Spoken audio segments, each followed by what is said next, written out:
Welcome to the Vergecast, the flagship podcast of CEO group chats. I'm your friend David Pierce, and here's a sentence I don't think I ever thought I would say again. I'm using the Rabbit R1. So if you remember, 2 years ago or so, this device was part of a huge run of these supposedly standalone AI devices, right? The Humane Pin was probably the biggest, most buzzy one. But this became like the darling of CES because its big idea was we're going to use AI to do things on your behalf. We're going to supplant the smartphone. This is going to be the future of everything. It wasn't. All of these devices, including this one, were very bad and couldn't do anything, and we all kind of left them behind. But in the 2 years since then, two things have happened that I think are really interesting. One, the world has kind of come around to what this device, the R1, is trying to be. Way back when, Rabbit was talking about this idea of a large action model, which is essentially just agentic AI, teaching AI systems to go do things on your behalf. The tech across the board for all of that is still fairly primitive, and for the most part, you want to do it on your smartphone anyway. But Rabbit's big idea about how AI might work was actually pretty prescient and ahead of its time in that sense. The other thing is, genuinely kudos to the Rabbit team. They just kept working on this thing. They redesigned the interface. They built a bunch of new apps. But the one that has really made this thing useful for me again is the Magic Recorder. And basically all this thing does is record audio. There's a pretty good microphone on this thing, actually. So it's a decent recorder to like put on the table or carry around with you or whatever. And then it does some AI summarization and transcription and then sends you an email.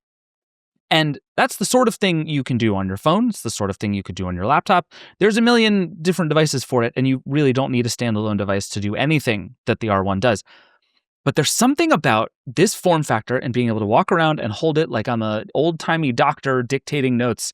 I use it when I'm like walking around the kitchen to take notes on the stuff that I need to get at the grocery store, and then it emails me a grocery list.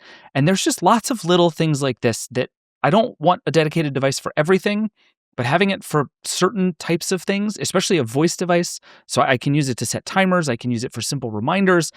Having this thing just sitting here on my desk that isn't my phone has actually been kind of great.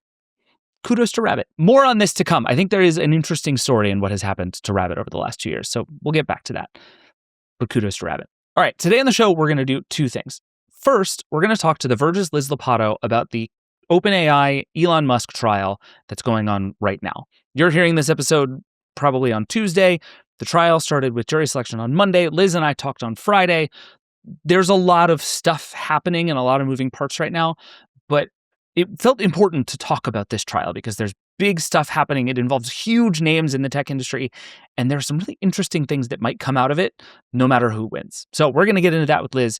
Then Sean Hollister is going to come on and break down all of the news from last week's Framework event. Framework is this company that's been around for a few years trying to make more upgradable, more repairable laptops, and in general has done a really good job. And I think this year represents a bit of a turning point for what Framework is up to. So Sean's going to come on. We're going to get into it. We also have a hotline question about small laptops, so you know I'm excited about that. All of that is coming up in just a second. But first, I'm going to go do my grocery list. That was a real example. So time to take the rabbit out, see how it does. This is the Vergecast. We'll be right back. All right, we're back. Joining me now, The Verge's Liz Lopatto. Hi, Liz. Hey, David. How's it going? It's been a minute. I feel like there has just been like undercurrents of constant Liz-related chaos, and finally it has all sort of peaked up, and there is a moment where it's like, well, we have to call Liz and talk about the shenanigans because it's shenanigan time. Well, I mean, I think we've talked about like my cycles of Elon theory where we have like periods of like peak Elon activity and then it sort of drops off and like he's Eloning again. Like this is some peak Elon activity. We have this idiotic trial and then after that there's an IPO. Like I wouldn't have put those two things together personally, but I'm not Elon Musk. It's so true in so many ways, Liz. So I sort of want to start with like, there's this big trial coming up, right? And you're going to be there covering this thing because I think it's going to be interesting. But my sense is I can't figure out whether this trial is going to be interesting between Elon Musk and OpenAI because it's interesting and important and instructive for the future of AI, or if it's just going to be a mess of shenanigans, essentially, right? Like, is this actually a court case or is this just a show that it is somehow going to jury selection? What's your read right now? This is a shit show. Okay. This is a shit show for sure. So there is sort of like this outside possibility. I should note there's an outside possibility that OpenAI loses the case and has to disgorge a bunch of money, which that potentially does affect the entire AI ecosystem because, OpenAI is tied to virtually every other AI company. They've made deals with basically everyone. So if OpenAI has to disgorge all this money, that's money they may not have to pay, let's say, Oracle, on their obligations. So that is a possibility. But, many of the lawyers I spoke to for this story were like, if I were taking this case on contingency, I would not take it. Like if I were, if this were on contingency, I would not get paid. Like this is happening because Elon Musk has the money to pay someone to argue a losing case. And so I'm basically just expecting like mudslinging and gossip. And if we get more chaos than that, like I'm not going to say no to it. Sure. But, like it's to me it's mostly like it's meant to embarrass and maybe humiliate Sam Altman. And OpenAI's lawyers are sort of also notoriously nasty. So we'll see. Yeah. So, okay, I want to get into some of the mudslinging because we've already seen a lot of it, and you've covered a lot of it, and I want to talk about kind of what we know and what we think we might learn. But give me like the flattest possible read of what this case is about. Like, no, take all the shenanigans about it. The most like generous down the middle read of what this case is actually supposed to be about. So, casting our minds back through the sands of time. OpenAI was originally a nonprofit, and Elon Musk originally co-founded and funded it. People forget that. Right. These are facts, right? These are not like stipulated things. Those are facts. We're good on those things. Everyone knows this. Yeah. Okay. We're all there. Those are stipulated things, in fact. Sure, right. That's all true. And then Elon Musk wants to be in charge of OpenAI. And like he has these ideas about like maybe rolling it into Tesla. He wants to be the CEO. And there's some hemming and hawing from Ilya Sutskever and Greg Brockman. And like basically Musk is like, I don't need any more of this. I'm leaving, goodbye. And he storms off. And he had previously made this commitment, I think, for $100 million. And I think he had only paid 30. So he kind of leaves OpenAI in the lurch. And this matters because one of the approaches that OpenAI like famously took and has gotten us to where it is today is like the very expensive approach of just buying as much compute as possible. Just throw compute at the problem and that'll fix AI. And so they have these like very expensive scientists. They need to buy very expensive compute, and their big funder has just walked off. And so they open this for-profit arm. They wind up making a deal with Microsoft, and that is sort of the genesis of OpenAI as we know it today. Because the thought was that without a return on investment, it was going to be much harder to get people to donate the amounts of money that they needed. Right. Up to what? $1.4 trillion in compute. Now, it's a hard donation to ask for, I would say. They're not wrong. Right. And like to be clear, when Musk was still at the company, this was something he had also discussed with them. Like we've seen this in emails. So it's not like this totally came out of nowhere. It was something that they were kicking back and forth before like Musk took his ball and went home. So, time goes by. And then we hit this sort of point where all of these AI companies are angling to go public. So Musk folds XAI, his kind of shitty, I think is the word, AI project that is creating nude images of people that are non-consensual on Twitter, and it's got problems with like child porn. That's his thing. He folds it into SpaceX, which is his functional company. And now SpaceX is about to go public. And then there's also been rumblings about Anthropic and OpenAI going public, and like trying to figure out how to make profits finally. So this is sort of this moment where you can see the field starting to change. We're like at this point where they can't keep giving AI away for free anymore. And also like there just needs to be some sort like, because it requires so much money, there just needs to be a huge cash infusion. And so that's what they're going to the public markets for. So what do you think Elon Musk wants here? Obviously, there is a thing that happened where OpenAI went out and became one of the most valuable private companies in the world. Like you said, it is running towards an IPO that's going to make a lot of people tremendously rich. Is Elon Musk just trying to get a piece of that? Is he just trying to use all of the resources available to him to try to crush a competitor? Like, what does he want out of this lawsuit, do you think? I think he just wants to punish OpenAI and Sam Altman. Okay. For wronging him essentially all those years ago. Yeah, I mean, he's incredibly vindictive. Like, that is just a thing that is known about Elon Musk. Yeah. And so, there are any of a number of ways this goes. Like, arguably, he has already won because we're going to trial at all. Like, that is already, like, it's distracting, it's expensive. And, like, at this point in time, OpenAI should be really prepping for IPO, and instead they have to deal with this distraction. And then on top of that, anything that comes out about Sam Altman that maybe discredits him means that, there may be agitation for him to step down again. And that, again, potentially really puts the company adrift. So basically, any sort of negative information that comes out in this trial about OpenAI or Sam Altman lets him kneecap a competitor. But just the fact of the trial itself is enough, again, because it is expensive and it is kind of a way of wasting time for these people who he's, like, I guess, really angry at. And if you look at what he's asking for, he isn't just asking for money, which he's like been like, we should donate all of that to the OpenAI Foundation. Sure. It's not for me. I'm only asking for money because otherwise they're not going to let me, like, run this case. And, like, I don't totally believe that, but whatever. But the other, like, remedies he's asking for are ones that I was told he is unlikely to get. But he wants Sam Altman to step down and I think be banned from running companies for a while. Oh boy. Okay. So there is just a real sort of vindictive streak. And, like, the other thing that's worth knowing is that, like, this is one of 4 lawsuits that Musk has filed against OpenAI.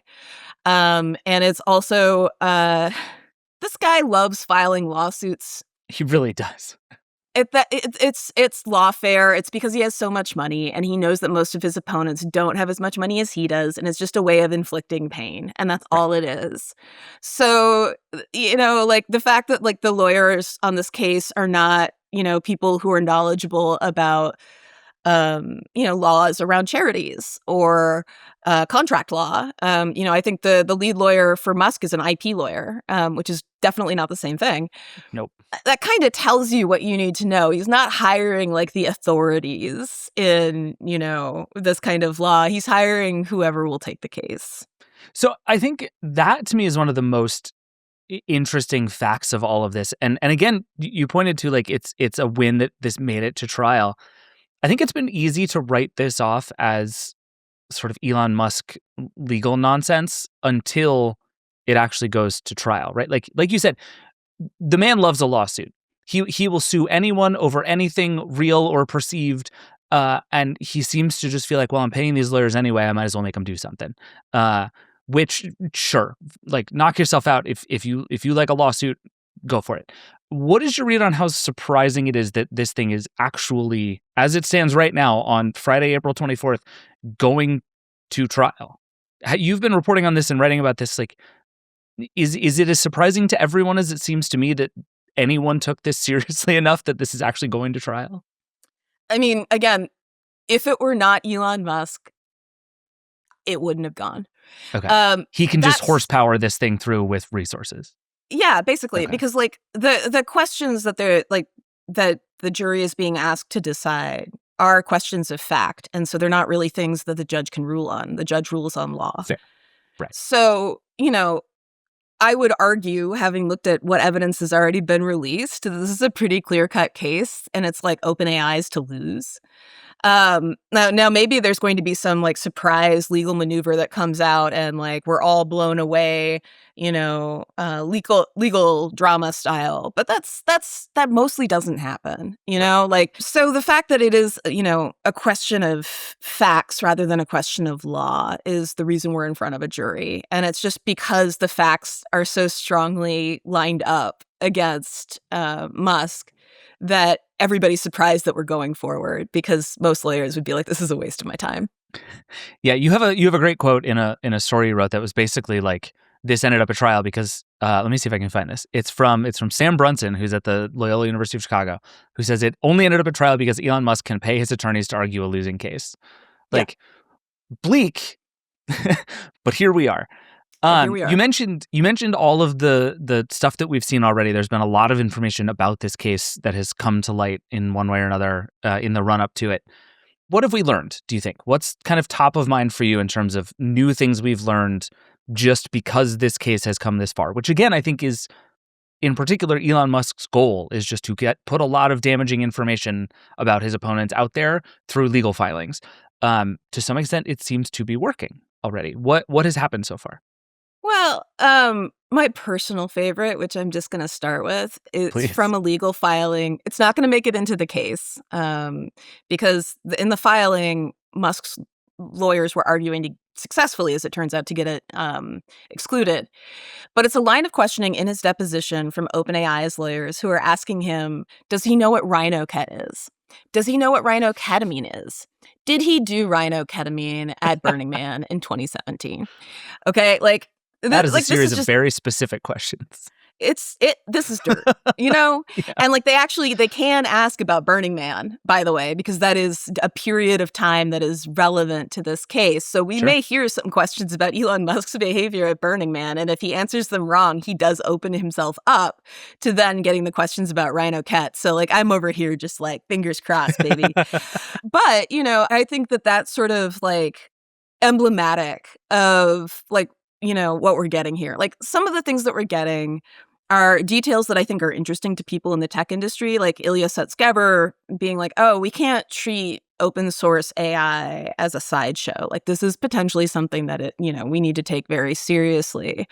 And you have moments of like discovering that Musk was like, as he stomped off, going to try to start recruiting people from OpenAI, like poaching them. So there are, there's like some of this like inside baseball that I think is going to be really interesting to people who work in the tech industry. And obviously we'll be covering that. But for me, like I'm here for them like insulting Jeff Bezos casually, like a bit of a tool, as I think what Musk called him. So this is actually one line of this case that I'm particularly interested in, because when you have people as central to the tech industry as Sam Altman and Elon Musk in particular are, you have people who are talking to everybody all the time. Discovery is designed to get lots of information. I think you covered the SBF trial for us, Sam Bankman-Fried, through all the crypto stuff. And that was another case in which a lot of people caught a lot of strays in public. Yep. Is this likely to be the same thing where just every name you can think of in tech is probably going to surface in some embarrassing text message or email? Yes. I mean, they're already catching strays. Like Mark Zuckerberg's texts, again, have showed up in the docket. Wait, that was from the moderation thing? That was from this trial? That's this trial, yeah. Oh, that's funny. That's great. Wait, explain what that was for people who didn't know. So about a year ago, Mark Zuckerberg went on the Joe Rogan podcast and lied his face off about how, Facebook doesn't respond to government pressure and like they don't want to censor because of the government, and the mean old bad Biden administration called them occasionally and asked them to take stuff down. How dare they? This is also when he said Facebook needed more masculine energy. Right. And I called him bitch made. Super cool times. So for those of you who remember, it was like I called him a liar at the time. And then this comes out and he's like, don't worry, Elon, we're going to make sure that nobody reveals the identities of your Doge boys. And it's like, man, I knew you were lying, but I didn't think that you were lying that brazenly. Like, I didn't think that you were just like, I'm going to put some shit that's incriminating in my texts. Like, that's incredible. After everything this guy has been through in court, he's like still putting incriminating nonsense in his fucking texts. Okay.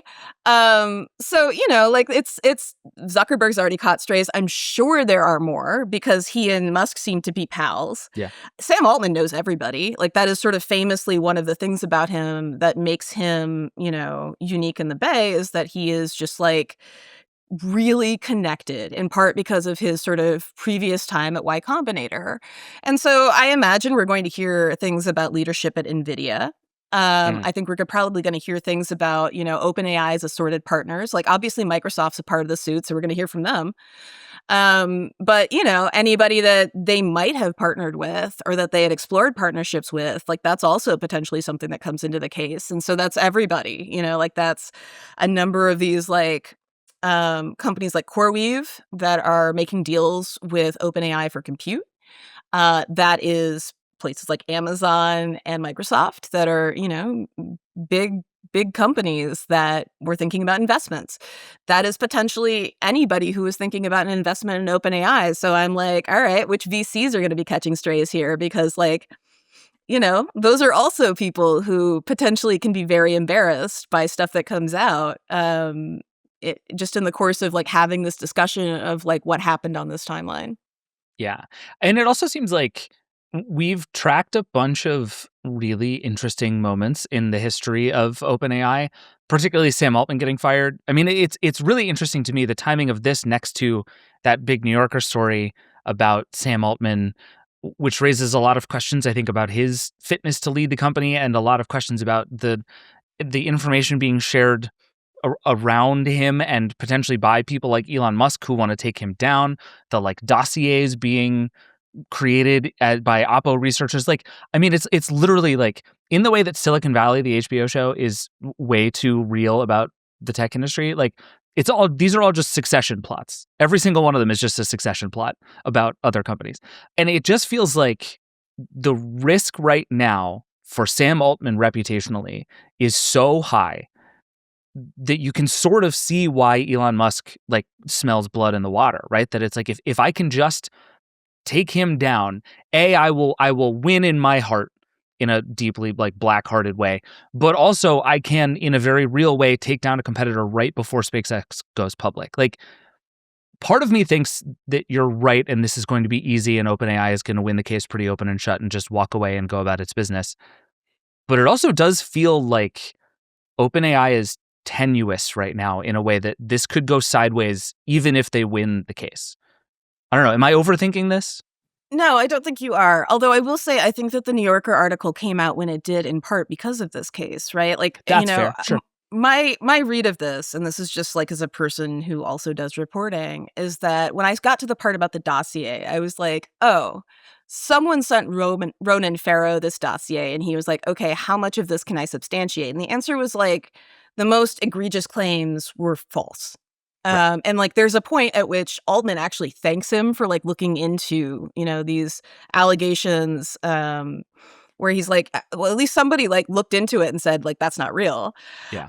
It's really hard to prove a negative, but like if anybody's going to find, misconduct, like Ronan Farrow is pretty good at it. Yeah. Yeah. He was on Decoder and basically was like, I would never say never, but I have looked into it as hard as anyone has ever looked into it and I found nothing. I'm like, yeah. It's about all you can ask for at the moment. That's all you can ask for. Yeah. So, that is my understanding of the genesis of the story. Okay. Like you would have to ask Ronan Farrow like to figure out if that's true. But just like thinking about how reporters work and at least how I work, like if somebody sent me a dossier like that, I'd be like, ooh, that's juicy. And then I would try to substantiate it. Sure. So, that's my guess. And like when he didn't turn up, like the misconduct allegations that are in there, I imagine in that process, he started to turn up this stuff where it's like, well, Sam will say anything to keep people happy. And like, that is in and of itself pretty newsworthy. Like that is a thing that is a problem if you want someone to be trustworthy. Like the thing that I thought was really interesting was like this description of him as being simultaneously like people pleasing and a sociopath, which is like, that's quite a combination.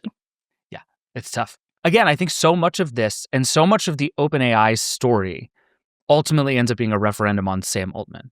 And I think in part, that is probably exactly how Elon Musk and frankly, Dario Amodei at Anthropic and any of OpenAI's competitors would like it, right? Because he is the poster boy for all of this. And if you can knock him down, he'll kind of take OpenAI with him in a very real way. What I wonder is, again, why anyone would allow this to go this far. Like there is such a real chance in my head that we're not going to run this segment because they're just going to settle and this is all going to go away. Do you think that's a real possibility? No. I mean, like, no? I hope I'm wrong because I would rather not spend the next month in a courtroom. Sure. But again, like this is probably a losing case for Musk. Like he is going forward with a losing case and refusing to settle. This is punishment for Sam Altman. Like he's not. There's no like amount of money or like whatever. I think Sure. that's going to be as good for Musk as like humiliating Sam Altman in public. I guess that's true. There's a normal world in which OpenAI like writes him a check for every penny he ever put into the company. Everybody shakes hands and moves on. You definitely don't get the sense that $30 million would solve this problem for Elon Musk. I don't think he knows like that's what's in his couch cushions. You know what I mean? Like this just Yes. that's not a sum of money that matters to him. Yeah. So I think this is really just about feelings. And like I think the thing that's interesting here and the thing that I am kind of watching for is like if you do significantly damage Sam Altman and OpenAI, you potentially also damage all of AI because OpenAI is basically in the center of this enormous web of deals with virtually every important company that's in the space. And so if they, are forced to disgorge money, that's a problem for their financial commitments. If they are forced to get rid of Sam Altman and they have chaos, again, that may trigger, stuff in their contracts that may potentially like slow down their ability to, come through on the things that they're supposed to be doing. It may hinder their ability to fundraise because that is really the thing that Sam Altman is best at. Like he's not like a tech guy in the way that some of these other people are tech guys, He's a finance guy primarily. And so if you kick over OpenAI, to me the question is, okay, what happens to the rest of the industry? Because SpaceX is about to go public. So let's say we kick over OpenAI and then there's like a panic in the AI sector. What does that mean for the SpaceX IPO? Like, to me, the funniest possible outcome is that Elon Musk wins a Pyrrhic victory, takes out OpenAI, and then absolutely shoots himself in the foot for his SpaceX IPO by doing it. Because the economy collapses. Yeah, which that's is right. Sitting there. Yeah. So to that point, actually, what is the risk here for Elon Musk? Like, I think I understand the downside for OpenAI, even in a winning case. Other than losing a case, which I think everybody, probably including Elon Musk's lawyers, believes is the most likely outcome here, is there a larger risk for Elon in the way that this case is going? Well, it sort of depends on how much reputation you think Elon Musk has left to lose. And that's interesting. I say that because one of the key witnesses for OpenAI is Siobhan Zillis, who is the mother of 4 of Musk's children, who was an OpenAI board member and was for a long time sort of the liaison between OpenAI and Musk. And we've seen some of her texts too, right? Where she's like, oh, how close do you want me to be? How friendly should I be? Do you want me to like, get information for you? And it's just like, so this is somebody who's extremely close to Musk, who has had her texts brought into discovery. And like, I'm thinking about some of the stuff that we saw from Theranos that was like, the humiliating texts between Sunny Balwani and Elizabeth Holmes, like, I love you, my tiger, or whatever, that had no bearing whatsoever on the case, but that we all like got to read anyway.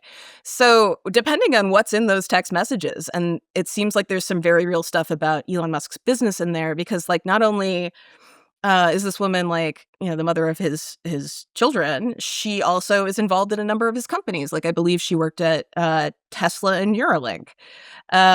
So, who knows what's in there. So that's again, like you got to keep in mind, there's this IPO that's about to happen. And anything that comes out about, XAI, for instance, is potentially an issue. Like, I'm like just sort of imagining, like, I don't have any evidence that this is true and maybe we won't get it. But let's imagine that like somewhere in the texts, she expresses reservations about, an AI model that goes on to be incorporated into XAI or autopilot at Tesla. Sure. That is something that is, pretty important to a lot of people who are invested in those companies. So that to me is really the risk for Musk, is that there is some damaging information in his sort of bank of information that he hasn't like fully prepared for or fully like thought about like how much he can hurt himself here. Like there can potentially be blowback. Yeah. I think the question about what is everyone's tolerance for Elon Musk chaos, who has already signed up for Elon Musk chaos, fascinating to me. And I wouldn't even begin to know how to handicap that, right? That like, if you're in business with Elon Musk at this point, even in a tangential way, you know what that is. And you understand the sort of weirdness and costs that come with that. But at what point does that tip over? I have no idea. And if it feels like if we're ever going to find out, it might be very soon here. Yeah, I think that's right. And again, like this is why the timing is so interesting to me, because one of the other things about this SpaceX IPO is that Musk has been very clear about wanting to reserve some chunk of it for retail investors, which to me seems like, oh, you're going to dump on retail. That's horrible. Yeah. But, like the positive case, of course, is that, well, this is potentially going to be one of the most important companies of our time, so we should let the little guys get in on it too. Fine. But those people are maybe not already in business with Elon Musk. And so like if you are just thinking about this from an investment perspective, you're not bought in on his whole deal, you're not one of his fanboys, you're not an investor in Tesla, and you start to hear things from this trial, you might be like, I don't know about this. Like, I don't think that's a good place for me to like put my money, or for me to put my fund's money, or for me to put some, the retirement accounts I'm managing. Yeah, it's going to be interesting. And I think this is very instructive, because I feel like I can spend less of my time now wondering who's going to win the case and more just monitoring the chaos, because that is the point of this, is the chaos, it seems. Yeah. And that is what we're going to be doing, which is perfect for you, because I feel like this just has Liz written all over it. I'm excited for you. It's going to be great.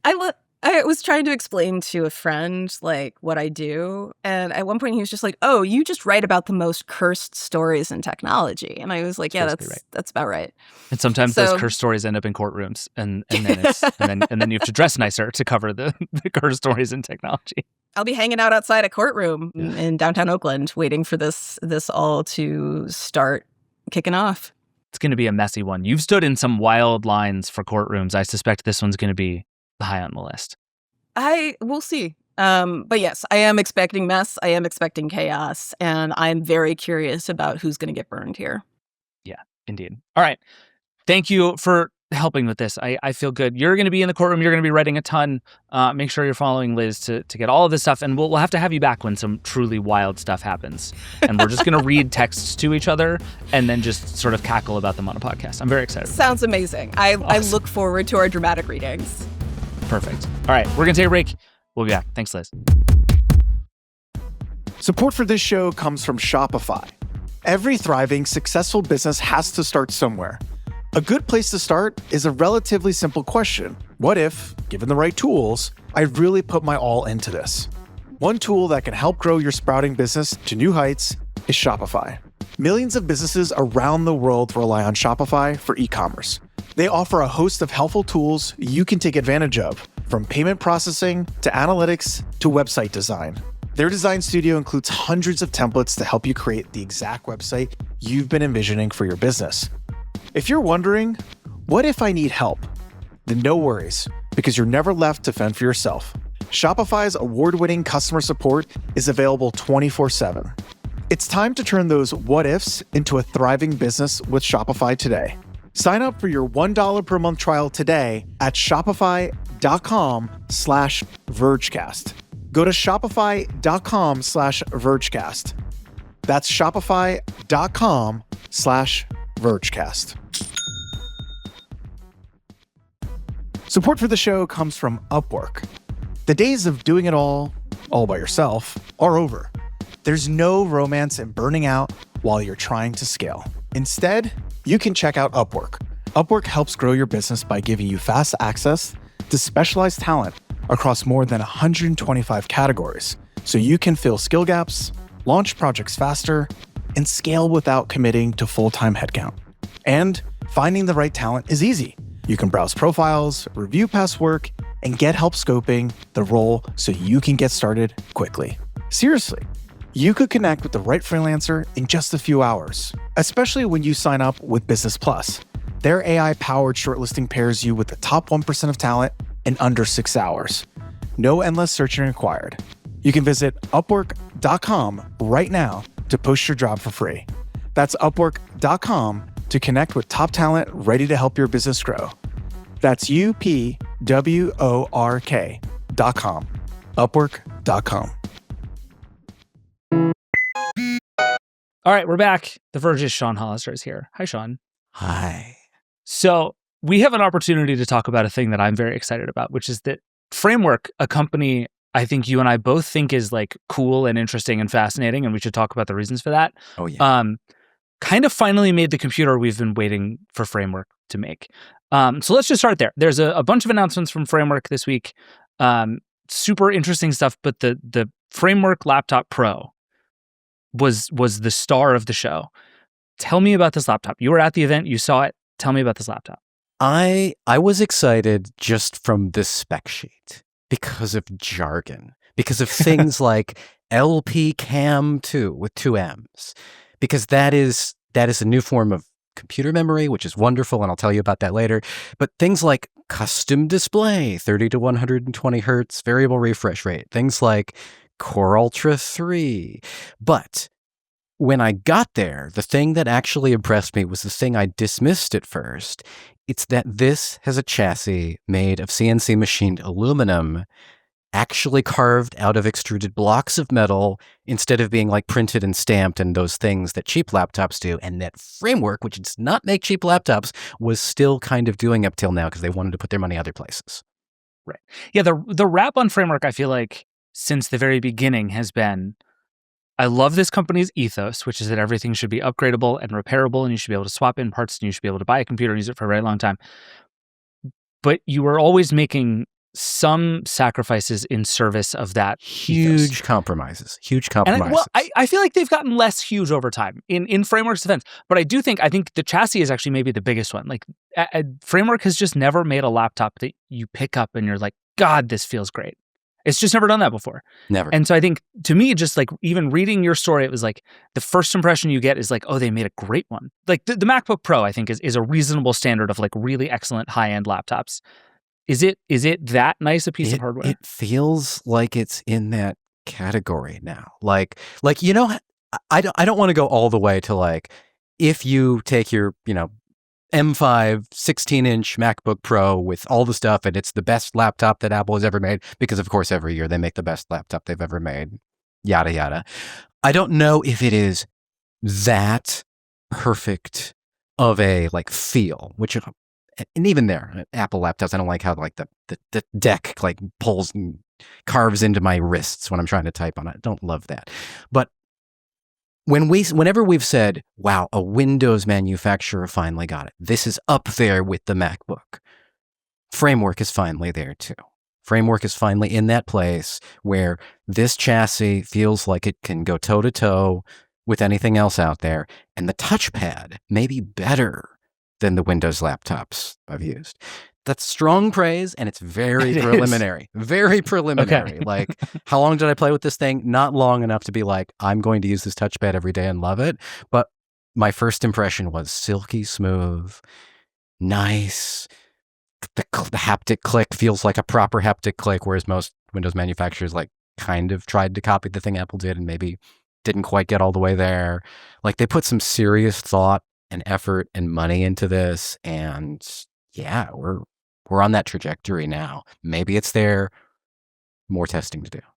Yeah, that is very exciting though. And I want you to walk me through the specs a little bit, because I confess I get slightly out of my depth in the weeds of the many, many Intel options available. But luckily you exist and you know this stuff better than I do. So I think the thing that threw me was basically they're trying to say we've made a very high performing, highly functional, no compromises Windows laptop that gets better battery life than the MacBook Pro. And I don't know a lot, but I know that doesn't exist in the Windows world. So what is happening here? What is Framework doing that is trying to walk this balance?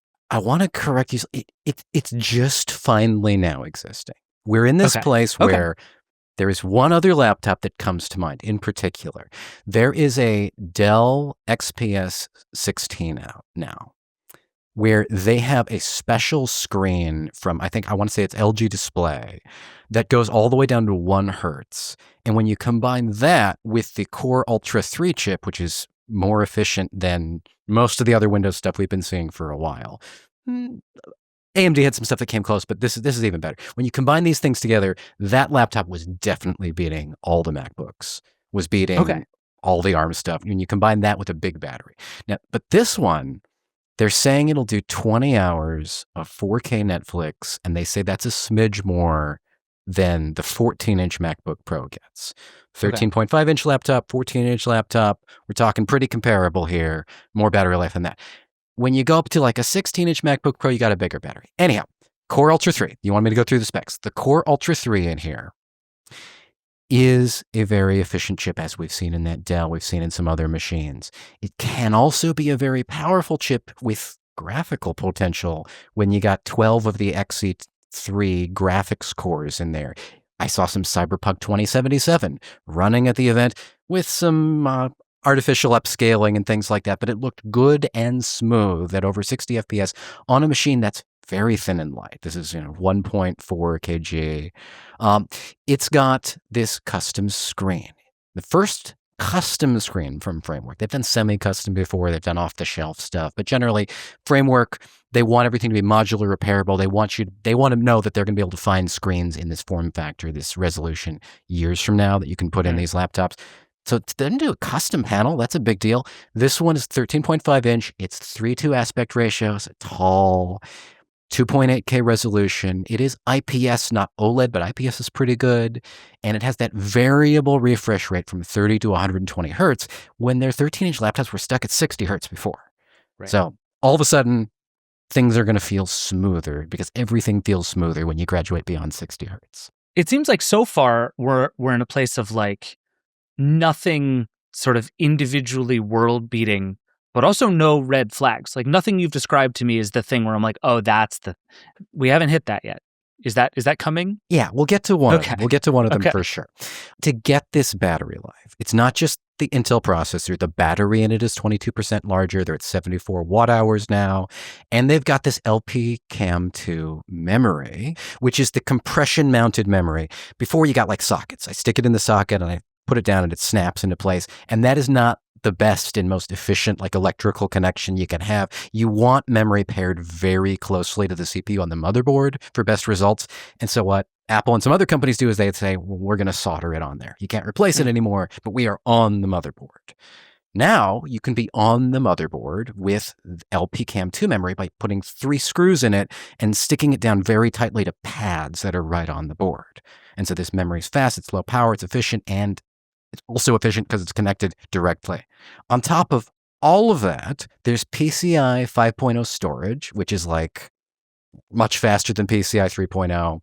Your storage was probably already fast enough, but if you want to go up to 14,000 megabytes per second, you can do that with an SSD now, and maybe it won't make your laptop overheat. It's a pretty cool laptop as far as we can tell. There are side-firing speakers. We never loved the speakers on this. Yeah. They were pointed a weird direction. Now they go at the sides. Do I know if they're any good? I don't, because it was loud in there. We'll see. Sure. And the most exciting thing is that all of the refinements and changes, including some I haven't talked about, can go back to all of the previous Framework laptops if you buy these parts. Because I didn't all even of think them about that. Can slot in. You can't take all of them by themselves. Like if you want to put a new, bigger battery in your original Framework 13 from, 2021, you can do that, but you have to also put the new bottom cover on so you have enough space for that battery. Sure. If you want to get the new touchpad, you also have to get the new keyboard and you put those on as a set. But all of it, you can take that old laptop, you can put the new motherboard, CPU, and memory, all the stuff, you can bring it along for the ride, which is wild. No company's ever done this. Yeah, I remember, God, this feels like decades ago at this point, but talking in the early days of Framework, and it was like, okay, this company is saying the right things. We've heard this before, and what ruins these companies is permanently backwards compatibility. It is forever making a thing and then continuing to support that thing rather than say, oh, look, some new technology has come along. Let's make that work instead because it's objectively better. Screw all of the people who already bought our product. And then you have broken your original promise to your original customers and the whole thing starts to fall apart. I feel like they break the promise without even trying. Honestly, like maybe they tried it in R&D, but did any company ever come out with like, we are actually going to let you swap the GPU or the CPU or something like this in perpetuity and just put the money into it and fail at doing it? Or did they just break the promise? Yeah, I think this is about as long as anyone has successfully pulled this thing off, which I think is very exciting. But there's also something else in that I think you talked to Nirav Patel, their CEO, a little bit about, which is you and I have tracked a lot of hardware companies, and there's this really fascinating thing you go through as an early hardware company where you have no leverage, you have no money, and so you essentially call a bunch of factories in China and you take whatever parts they will give you. And that's how you make your first product. You build a thing around the parts that are available to you. And then the next time you get some scale, you get some brand recognition, and then you can call those same people and you can make like some light customizations. You can tweak a thing here and there. You can maybe have them make it slightly differently. You can reserve the best one instead of getting the leftovers. And then if you keep iterating on that long enough and you get big enough and successful enough, you get to start dictating the parts that you make, right? And that's when you become powerful, and it's also when you get to start making the things that you want to make. And it seems to me that this is Framework hitting that point, that now Framework is in charge of its own destiny, like all the way down to the metal in a way that it never has before. And it seems like Nirav kind of alluded to that with you. That's what Nirav said to me. I mean, he said after 6 years doing this, they get to decide what they're making, really. They have the relationships. He said, there is essentially no technology that's theoretically possible where we're not at a scale we can get it. That's what he said.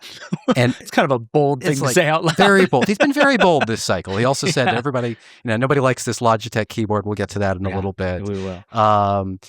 But to some degree, it's true. To some degree, yes, they made a custom display here. They've never been able to do this much before. To some other degree, though, like they are working with specific companies that do still control their destiny. This wouldn't be possible without working closely with Intel, not only on like the CPU, but on the motherboard and the RAM, putting all of that together in a package. He said, they worked with Micron to secure access to the RAM and some other memory companies because you have to have a supply of these newfangled CAM2 memory modules. It's not just a standard part. Lenovo has them too. But, now so does Framework. I don't know for sure that they're not like, hey, Lenovo, can you send some of your other memory modules over here? And I do know some companies, some very small companies that have kind of used like the leftover capacity at an Apple factory that's making metal shells for things. It could be that Framework is using some leftover capacity Apple doesn't need. But I don't know. They've been here 6 years. They're here to stay, right? Yeah. Yeah. Why do you think this company is kind of feeling itself? Like even just in the run up to the event, it was like, okay, I wonder what they're going to have to say about RAM prices and what they're going to have to say about supply. And they're going to have to give the squirrely, we don't know what this is going to cost and we don't know when it's going to be available. Here's a website, sign up for more information. And instead they kind of came out with bravado and confidence. Like this company seems to be firing on all cylinders in a way I did not really expect. What's your read on how it has managed to find its way through the chaos we keep talking about on this show?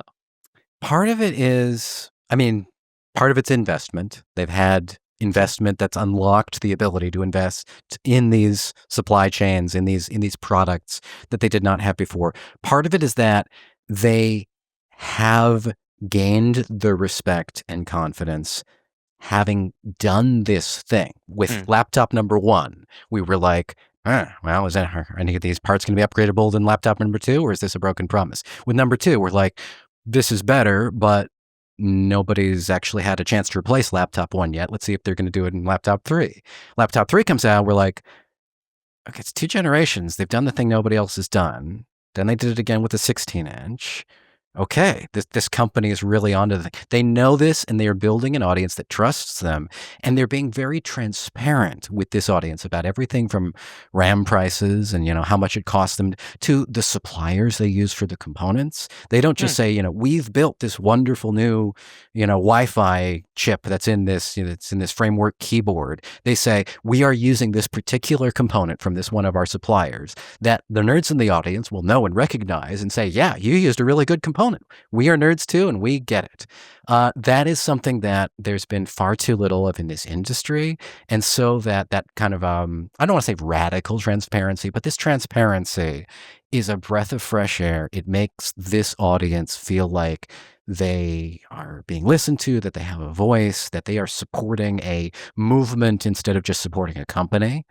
And so when they're playing to that audience, like they were in that event in San Francisco, they brought in fans, not just journalists, to cover that event too. And I don't mean like influencers. Like I did not see these fans roaming around with cameras for their YouTube channels like I see at Samsung. Yeah. I saw like people who were like just walking around, asking questions, trying gadgets, and occasionally coming up to me and saying, "Hey, are you Sean Hollister with The Verge?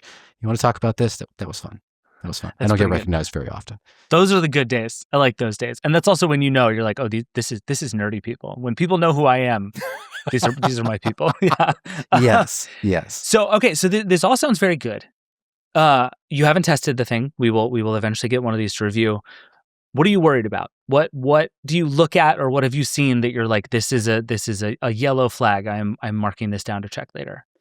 Surprisingly few. I did skewer the idea that this is like a MacBook Pro to some degree in my story, because although it has the build, we don't know the performance quite yet. Right. And this screen that's on it, while it is a custom screen that has a lot of characteristics that I want, MacBook Pros are generally screens for creative professionals who need to work with accurate colors and things like that. And while they say all these are color calibrated out of the box to a per unit level, by the way, which is also amazing, they're talking about 100% of the sRGB color gamut, which is the small one, not Adobe RGB, not DCI-P3. So if you're a creative professional working on your next film, you're probably not going to do it on this screen. You're probably going to plug in an external monitor to it that has the specs you need for that.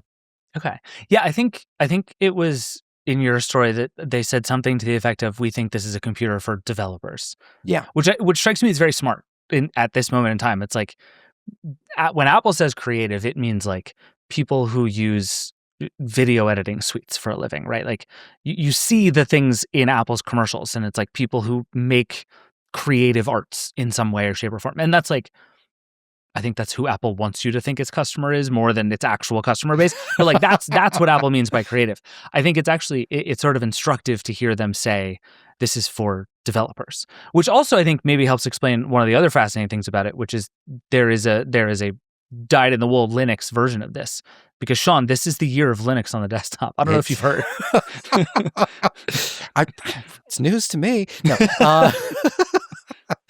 This is Framework's first laptop that can actually come pre-installed with Linux, and it is the default. You could get DIY systems, and they would be like, yeah, this works great with Linux. We've worked on the drivers. We make sure it's a great experience. But this one is like, they'll ship you a box that works with Linux. Yeah. You will turn it on, and it will be running Ubuntu Linux. It is certified with Ubuntu Linux, and they have support for a whole lot of other distros, too. So, then if you want to put your Bazite on there and have the 12XE core version be your portable 13.5-inch gaming machine, you can do that with Bazite. Not that you've thought about that at all. And certainly not that that's your plan. Yeah. I might be dual booting Bazite on my desktop soon, but haven't really, mostly been putting on handhelds for now. But yeah, they say it's the MacBook Pro for Linux users. They say it's the ultimate developer laptop. Even choices like the type of screen that they're using here. Like it is an IPS screen with a matte anti-reflective coating that is very matte. Like this is what I want for text clarity. It's not what I want for beautiful graphics, watching movies, things like that. I'm sure I can do all those things. I'm sure they'll be fine. But this is like, oh yeah, if I'm going to spend all day looking at text on a screen, this seems like a direction to go with that. Yeah, that's smart. I don't know how sort of big and sexy that audience is, but I think it's smart for Framework to try and talk to that group of people directly. Walk me through the price really fast, and then I want to talk about the couch keyboard. But walk me through the price, because frankly, even in your story, you seem slightly confused about what this thing actually costs. Yeah, it would have helped if they had told us more about price before the event, during the event, or after the event, instead of just letting you go to their website for all of that. I was a little busy at the event to go to the website, so I had to add some of that later on after I got home. Fair. But the base price is, let's just say it, it's $14.99. $14.99 for a Core Ultra 5, what used to be known as an i5, 16 gig of memory, 512 gigabytes of storage. You can get the DIY version of that for $1,200. But I will warn you, good thing about DIY is it's not really DIY with Framework. It's like all you have to do is add the storage, the memory on your OS. Right. Plug a bunch of things in. Yeah. Easy. So save $300 that way. The bad thing about DIY is they don't actually give you all that much of a discount to do it that way, because then you still need to add your memory, your storage, your OS, your expansion cards. It ends up costing sometimes the same, sometimes a little less, sometimes a little more, but it's not generally enough of a savings if they're giving you what you want in the pre-built. It's only if you need to configure more things you go DIY. Anyhow, so $14.99 there. But things go up quickly. They go up rather fast. You're looking at $20.99, nearly $2,100, if you want to do the model that's going to have a nice processor with all of that extra internal graphics for doing gaming or other things that require graphics. It's a huge difference in terms of graphic performance between the 5 and the X7. You also get double the CPU cores, double the RAM to 32 gig, double the storage to 1 terabyte. It's a lot of things that you get at that level. So it's like, oh yeah, is that justified because you get a lot of things? Maybe, but it's still $2,100. Right. You're even looking at like pretty upgraded MacBook Pro at that point. Like, yeah. $14.99, I was going to be like, that's a nice price. And it probably, for what it is that is a pretty nice price. But if you like at the point you're starting to get really competitive, you're deep into MacBook Pro territory. Yeah. And to be fair to Framework, their laptops have always had this kind of value proposition where it's like you can buy the incumbent and you will get the same or maybe a good bit more, usually a good bit more, on your spec sheet at the price you'll pay for the Framework. And so what they've had to say in the past is always, but then you don't have to buy a whole new laptop 2, 3, 4, 5 years down the road. You just buy a new motherboard, CPU combination. Now, those can get pricey too. If you want a new motherboard CPU, you're looking at $450 for the, I think it's $450 for the Core Ultra 5 level, but you're looking at $800 for an X7. So out of your $2,100 laptop, $800 of that is motherboard CPU, not including the memory. Right. So yeah, it does add up fast. But I think it's interesting because the strange thing for Framework is the longer the company can keeping this promise, the better that deal starts to look, right? Where it's like, even now, I have trouble sort of weighing how long this laptop will last you, but more and more likely to last you longer than whatever you buy from somebody else, especially in the Windows world, right? And I think this has been one of the things people have been excited about with Framework for a while. It's just that Apple, I think, is kind of in a league of its own in terms of like building and supporting computers for a long time right now. The idea that I can get that in the Windows world and have real faith that this thing is going to last me 5, 6, 7, 8 years is pretty powerful. It is. And I also think from a marketing perspective, it is actually wonderful for Framework that they're going toe-to-toe with the MacBook Pro, because Apple does not let you easily upgrade things like batteries, and definitely does not let you upgrade storage or memory. They are infamous now. Yeah, nobody solders RAM like Apple solders RAM. So this Framework, with the Windows ones, they're like, oh yeah, value proposition, a few years from now. With Apple, with this one, we're like, a few years from now, your MacBook is not going to get any faster. It's not going to have more memory. You'll never be able to fill more storage into it. You're going to have to get a different laptop, but with us, you can do all of those things, and you can do them super easily. Yeah. Okay. I've waited this long to ask you about the couch keyboard. And if I'm being completely honest, I might be more excited about the couch keyboard than I am about the Pro.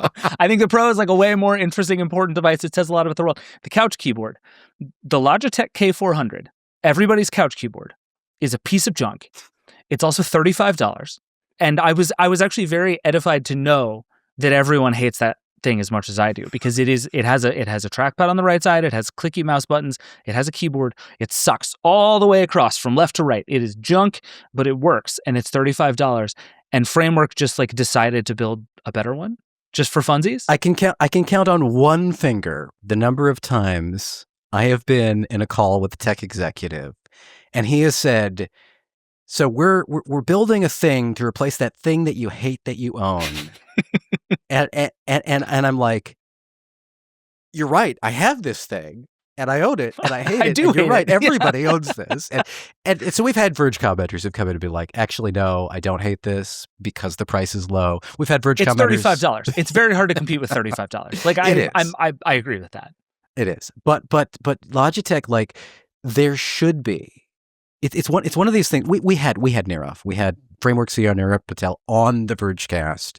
What was it, a year ago? I want to say almost exactly a year ago, and he told us that his strike zone is finding mature product categories that are not being properly served. Right. We tried to talk him into doing a printer. And so did his audience at this event, by the way. Those fans, they were like, as soon as he said on stage, like, we are going to fix a product category, everybody was like, printer. And he was like, no, not that one yet. Not that one Sorry, yet. Nirav. Sorry. But this, yes. He says, everybody's got the same keyboard. Nobody likes that keyboard. And I was like, yep, that's the one. He didn't even say Logitech yet. And I was like, is it? It's like, yeah, it's that Logitech keyboard. That's really funny. But yeah, so this is the Logitech keyboard, the one we've been talking about. It's the one you buy if you want to control your keyboard, your PC. If you want to control any kind of PC from your couch, from across the room. Your options are the Logitech keyboard that has a keyboard with a touchpad next to it, built into the same little slab for $35, or some keyboard from a company you've probably never heard of that switches its name every 6 months on Amazon. Yeah. There are a few others, but that's pretty much the bifurcation here. And so that keyboard the Logitech keyboard has old school, like very squishy, terrible membrane keys. It feels like junk to type on. It does have real buttons underneath the touchpad, but they also feel like junk. The touchpad is old school. This was designed in like 2011. I know. I can't believe how old that thing is. It's a great seller for them because nobody else was serving that market. Right. And so they served it, just not well. And so now this Framework one, not only is it going to do the USB-A dongle thing like Logitech, it's also going to have 4 different Bluetooth pairings. And you can plug it in with a wired cable. So you can, us nerds and developers, we can go into our BIOS and fix things, which you can't do with the wireless keyboard very easily. Right. It's thinner, it's lighter, the typing feels better. I got like around 90 words per minute on my first try with it, and I barely practiced. My normal typing speed, some Verge commenters asked, is around 120. So yeah, that's slower, but again, this was my first time ever touching this. Yes, to just stand there and type on it, that's not bad. And so the hardware inside it is the Framework Laptop 12's keyboard and a touchpad that is a variant. Okay, which if memory serves is like fine. As It's laptops, fine. Keyboards go, it's fine. Antonio gave it a C on his report card. It's like, It's not the best thing ever, but compared to that Logitech, I tell you. Right. Well, that's the thing. And so the thing I was thinking about is like, what would I pay for this? And the idea that I can pair it to other devices also, so I can have it as like a, backup keyboard to my laptop, and I can have it as a backup keyboard to my desktop, or just like have it as my only keyboard and it just sort of runs around with me for the things that I'm doing.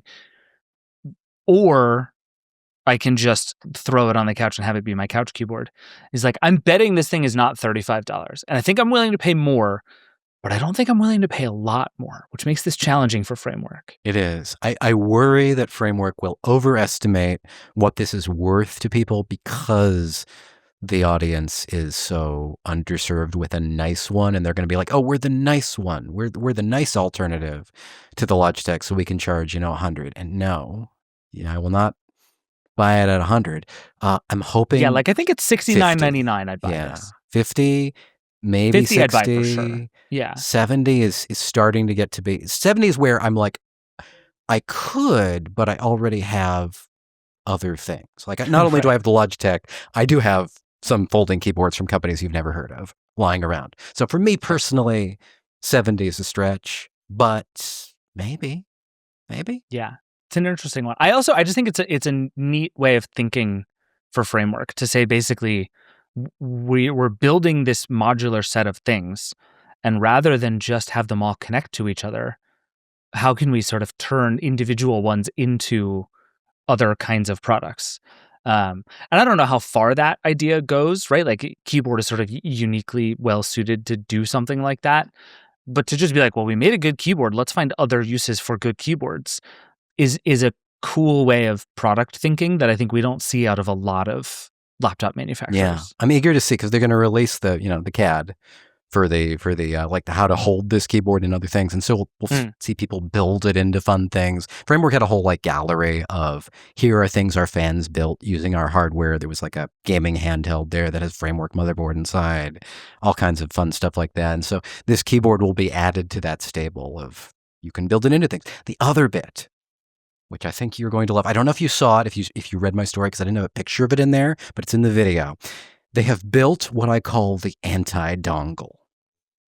No, I missed this. And so there's this USB-C-A like wireless receiver that comes with any of these keyboards, right? So what if you could stick that into one of Framework's little expansion cards? So you stick that dongle into a bigger dongle. Bear with me.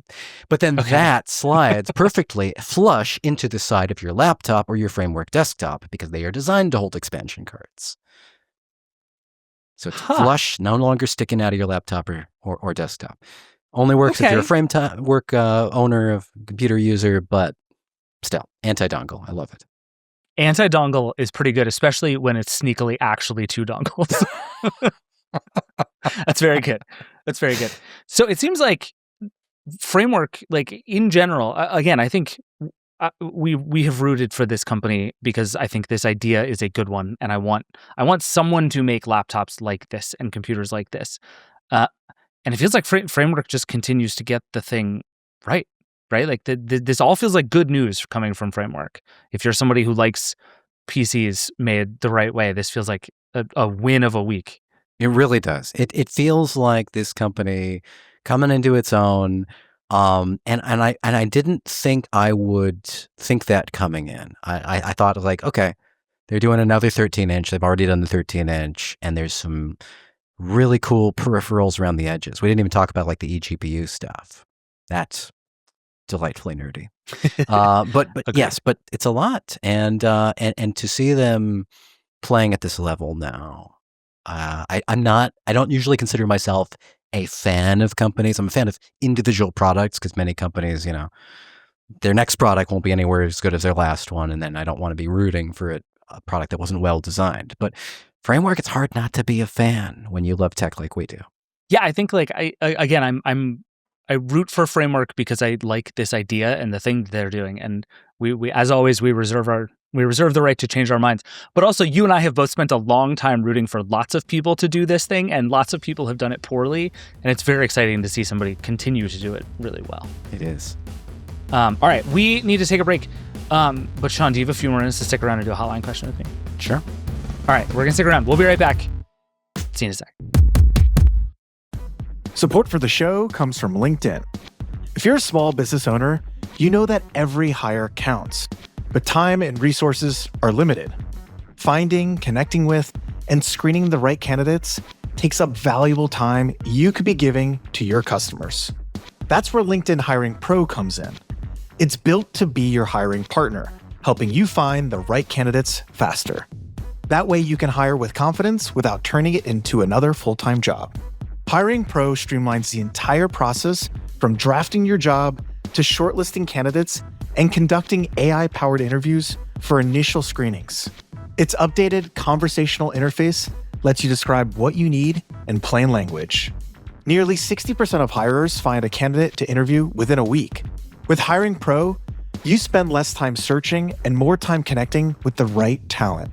And instead of getting buried in resumes, you get a focused shortlist that actually moves your hiring forward. Join the 2.7 million small businesses using LinkedIn to hire.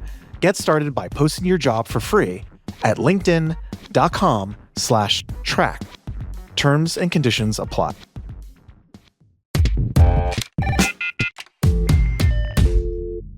All right, we're back. Let's do a question from the Vergecast hotline. As always, the number is 866-VERGE11. The email is vergecast@theverge.com.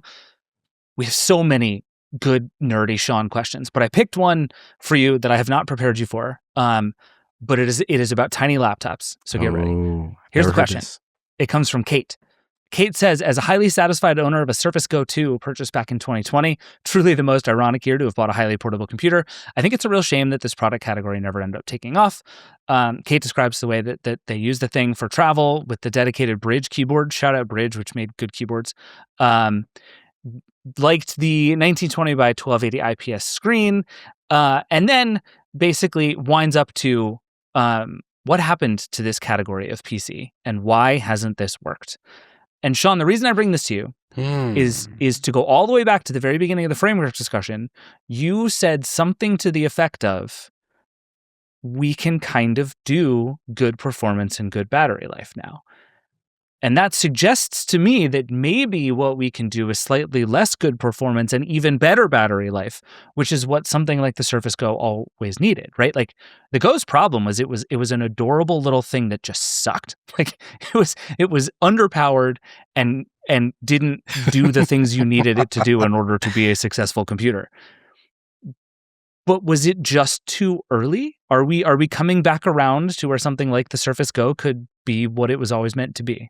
I absolutely 100% think so, because we are on the verge of this explosion of ARM taking over computing, I think, where in that moment back then, everybody was like, we're going to try to shrink down our powerful x86 processors very poorly to try and make them fit smaller devices. And we're going to try to like scale up our phone chips. Oh, a phone can be a computer, right? And then the apps don't run on it. We now have Snapdragon, like Qualcomm Snapdragon laptops with amazing battery life. We have the MacBooks with their ARM silicon and amazing battery life. We have handhelds with that even with powerful chips have gotten decent battery life in less, computing, less like volume than you need in a Surface Go. The battery density is starting to get a little bit better. The Framework device we were talking about has higher battery density than Framework's put in a laptop before, like 850 milliwatts per. I can't remember some number. It was a cool number. I was gonna say the number didn't mean anything to me anyway, but I believe you. Anyhow.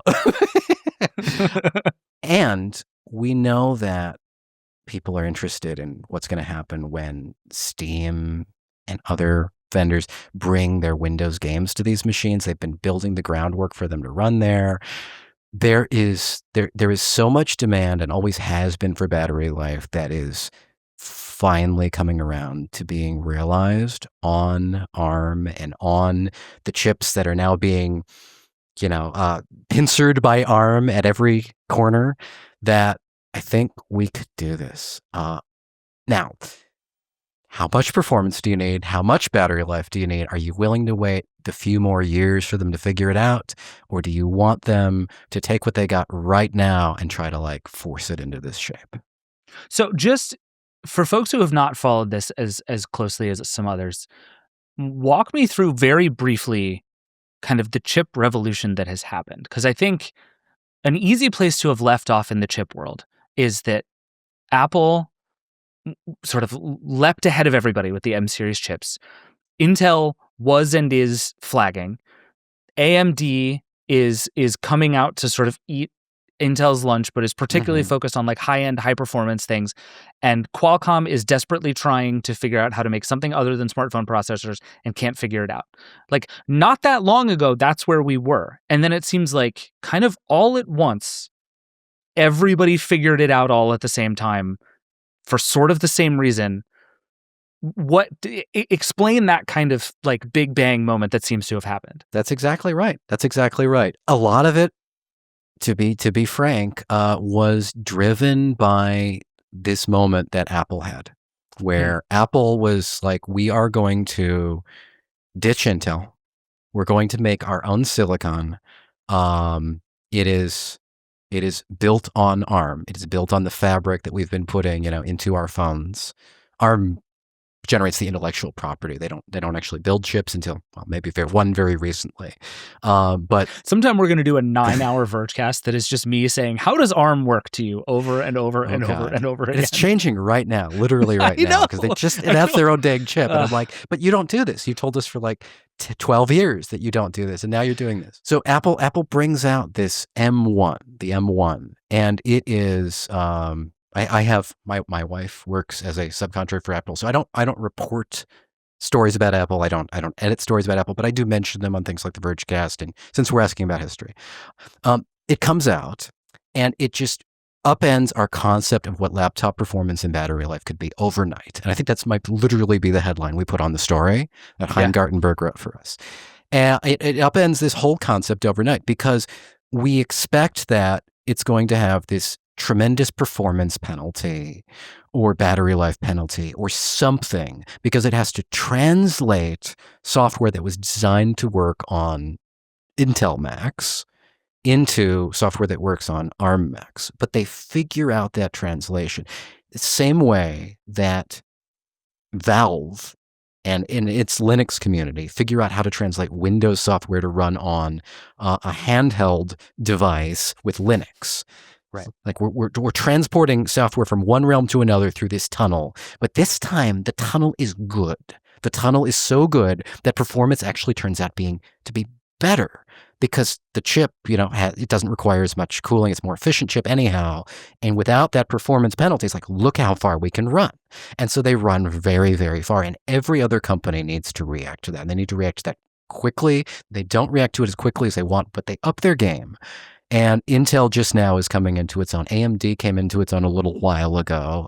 It started having better battery life than Intel, and it also started having excellent mobile graphics. So the integrated graphics in the laptop, suddenly those were great.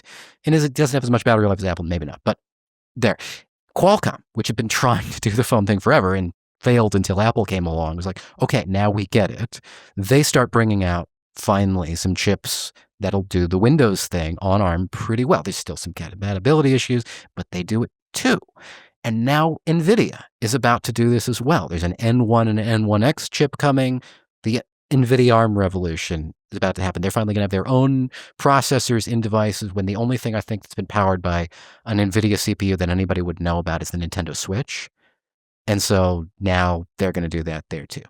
A lot of other things happen along the way that help. I mean, it really helps AMD for those integrated graphics that they got the vote of approval from Sony and from Microsoft. They make it into the Xboxes for 2 generations running, more if you count like the PS5 Pro and Xbox One X versus, One S and all that.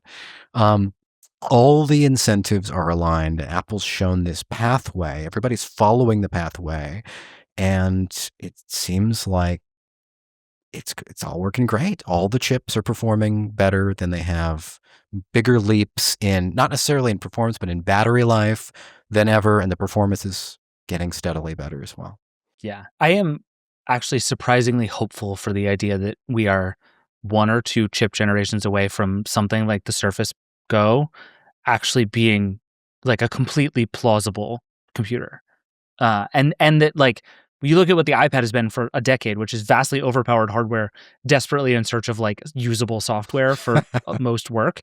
And so it's natural to be like, well, what if this thing could just run Windows and thus run all my Windows apps? And like, it does feel like we're almost there. Yeah. I feel like I have said that before, and I feel like I've looked very stupid, but it feels like we're almost there. And I think our friend Kate might get what they want. It could happen this year. I don't know what the form factors will be. And of course, everything that is happening in the world with RAM and tariffs and fuel prices and so on are kind of pointing companies away from let's bring out exciting consumer devices right now and instead focus on where they know the money is in AI, in enterprise. So I don't want to say that I expect it to happen soon, but with the trajectory that we've been on, I wouldn't be surprised if it's sooner than we expect. All right. Kate, hold out hope. It could happen. Sean, thank you as always. Good to see you. Yeah, you bet. All right, that's it for the show. Thank you to Liz and Sean for being here, and thank you, as always, for watching and listening. If you have thoughts, questions, feedback, if you have favorite things that you found in discovery of the Elon Musk OpenAI trial and you want to share them with us, you can always call the hotline 866-VERGE-11. Send us an email, vergecast@theverge.com. We absolutely love hearing from you. The Vergecast is a Verge production and part of the Vox Media Podcast Network. This show is produced by Eric Gomez, Brandon Kiefer, Travis Larchuk, and Angel Marino. We will be back on Friday with more news. We're doing version history this week, so go subscribe to that feed. We're making some really fun episodes right now as we speak. But we'll be back on Friday with Nilay talking through all of the news. We'll see you then. Rock and roll.